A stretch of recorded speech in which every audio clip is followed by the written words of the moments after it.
Bismillahirrahmanirrahim. Assalamualaikum warahmatullahi wabarakatuh. Alhamdulillah, alhamdulillahi rabbil alamin. Wahda wassalatu wassalamu ala asrafil anbiya'i wal mursalin wa ala alihi wa sahbihi ajma'in. A'udzu billahi minasyaitonir rajim. Bismillahirrahmanirrahim. Alhamdulillahi rabbil alamin arrahmanir rahim maliki yaumiddin iyyaka na'budu wa iyyaka nasta'in ihdinas siratal mustaqim siratal ladzina an'amta 'alaihim ghairil maghdubi 'alaihim waladdallin amin. Bapak-bapak, ibu-ibu, saudara-saudaraku yang dirahmati Allah Subhanahu wa taala, pertama sekali marilah kita mengucapkan puji syukur kepada Allah Subhanahu wa taala yang alhamdulillah pada malam hari ini masih diberikannya kita nikmat kesehatan, kesempatan, nikmat iman dan Islam, sehingga kita bisa berkumpul di majelis yang dimuliakan oleh Allah ini. Salawat dan salam marilah kita sampaikan kepada arwah junjungan kita Nabi besar Muhammad sallallahu alaihi wasallam dengan Allahumma shalli ala sayyidina Muhammad wa ala ali sayyidina Muhammad. Bapak-bapak, ibu-ibu, saudara-saudara yang dicintai oleh Allah Subhanahu wa taala, pada kajian diskusi kita malam hari ini judulnya adalah hakikat roja atau harapan kepada Allah. Kita mengambil dari surah Al-Fatihah, yaitu iyyaka na'budu wa iyyaka nasta'in. Hanya Engkau lah yang kami sembah dan hanya kepadamu lah kami minta pertolongan. Jadi bapak-bapak, ibu-ibu yang dirahmati oleh Allah, sebagaimana yang kita pelajari dari sebelumnya, bahwa ada 3 pondasi supaya sholat kita menjadi sholat yang khusyuk. Bahkan di suatu hadis dikatakan orang-orang yang sholat khusyuk itu adalah orang-orang yang mikraj, ya. As-sholatu mikrajul minal mu'minin. Sholat itu adalah mikrajnya orang-orang mukmin. Jadi 3 pondasi sholat khusyuk itu adalah bagaimana hubungan atau koneksi kita kepada Allah itu selalu terhubung dengan baik. Simbol hubungan dengan Allah itu ada di tasdid pada kata Allah. Jadi ada 3 pondasi sholat khusyuk itu. Yang pertama adalah perbuatan dan ucapan atau syariat. Itulah yang kita harus sesuai dengan rukun sholat. Ada perbuatan berdiri, takbir, ruku, sujud, iktidal dan seterusnya. Dan ada baca-bacaan sholat. Yang ini kita harus bisa menghafal dan memahaminya.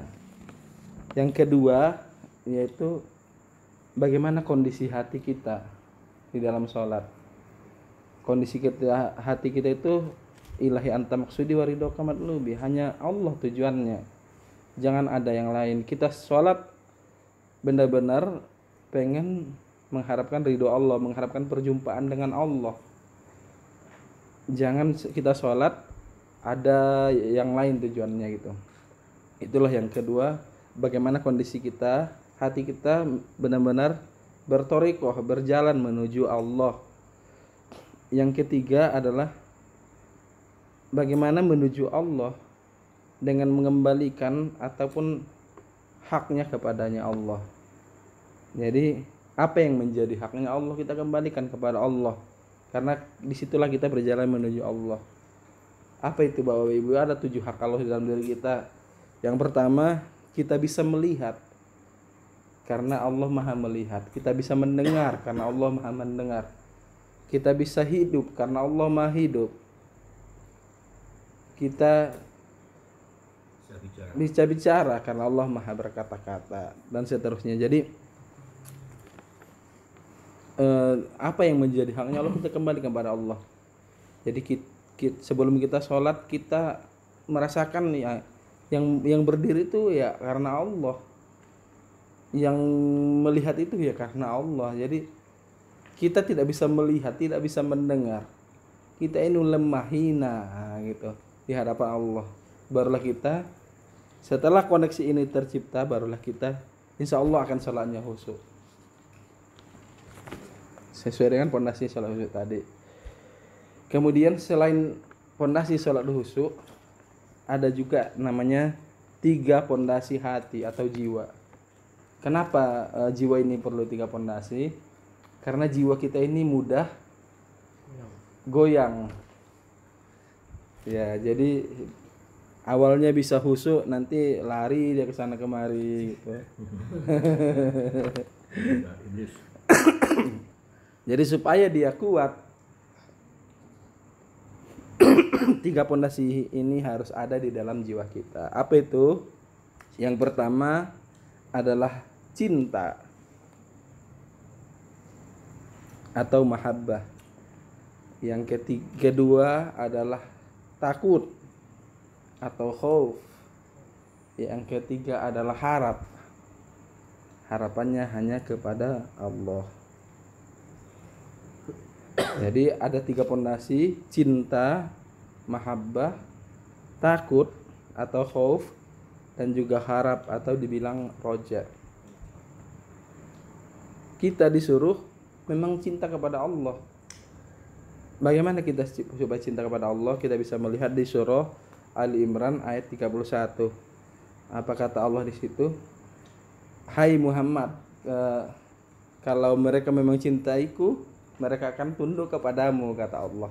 Jadi orang yang mencintai kepada Allah itu yang akan tunduk dan menjadikan Nabi Muhammad menjadi suri tauladannya.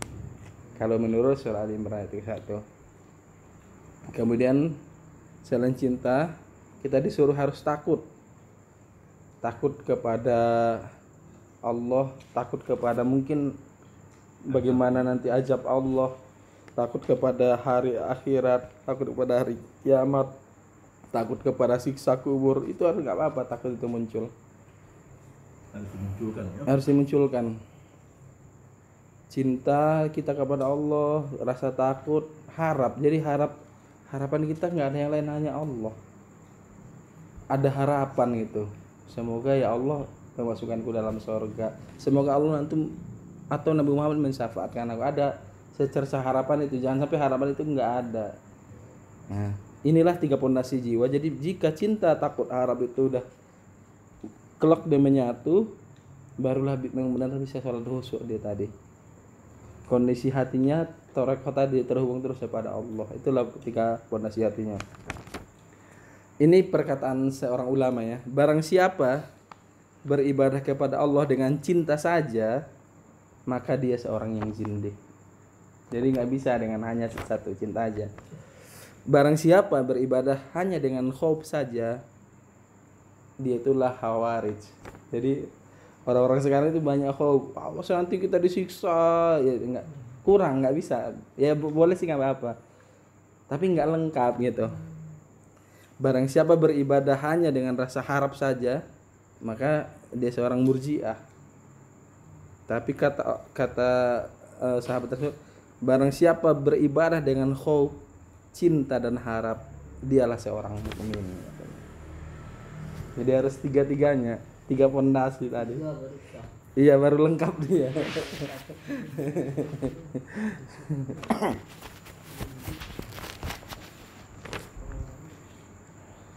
Cinta ya, pondasi pertama itu cinta.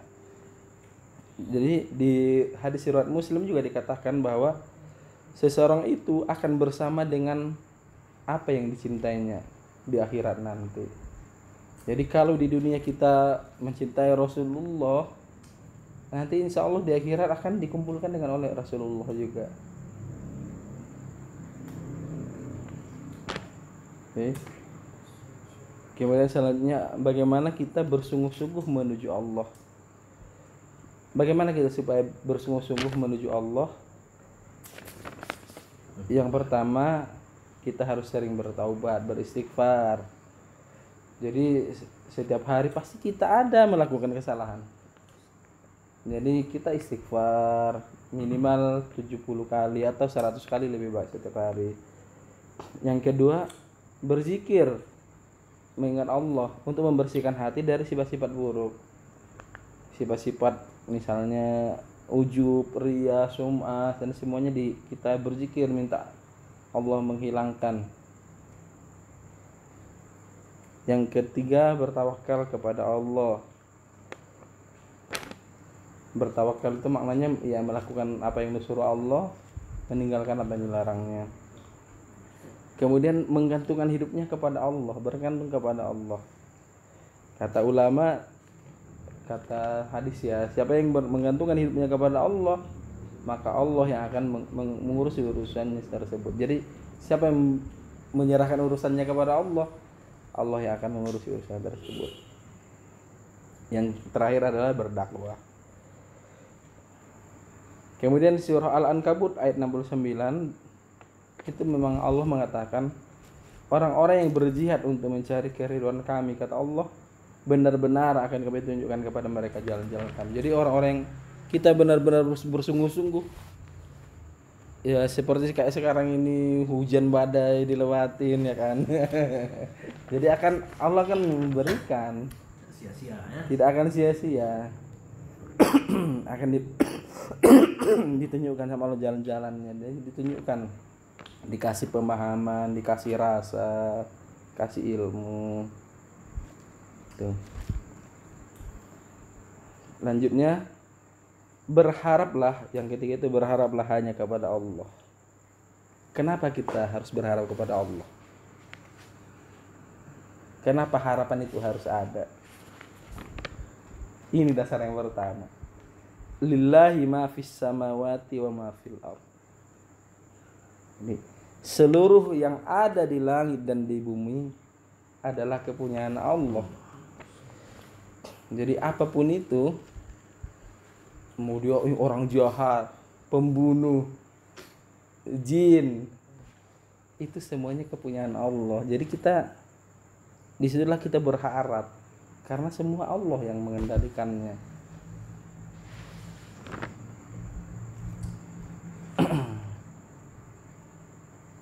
Jadi semuanya titipan Allah, yang seperti yang kita jelaskan 2 minggu yang lalu. Kita ini nggak punya apa-apa. Jadi semua yang kita miliki itu hanyalah titipan dari Allah Subhanahu Wa Taala. Yang kedua, kenapa kita harus berharap hanya kepada Allah? Karena memang dikatakan di hadis ya, Bismillahirrahmanirrahim, la yadurru ma'asmihi syai'un fil ardi wa la fis samaa'i wa huwas samiul basir. Siapa yang bersama dengan Allah tidak akan bisa memberikan manfaat dan mudarat apa-apa yang ada di langit dan apa-apa yang ada di bumi. Jadi ya,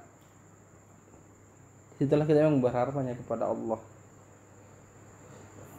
Yang ketiga, di surah Hamim Sajadah ayat 30 dan 31 dikatakan bahwa siapa yang bertakwa kepada Allah akan kami berikan kepada mereka pengawalan berupa malaikat sebanyak kalau nggak salah 40.000. Jadi setiap hari itu kita dikawal malaikat kalau kita memang berharap sama Allah.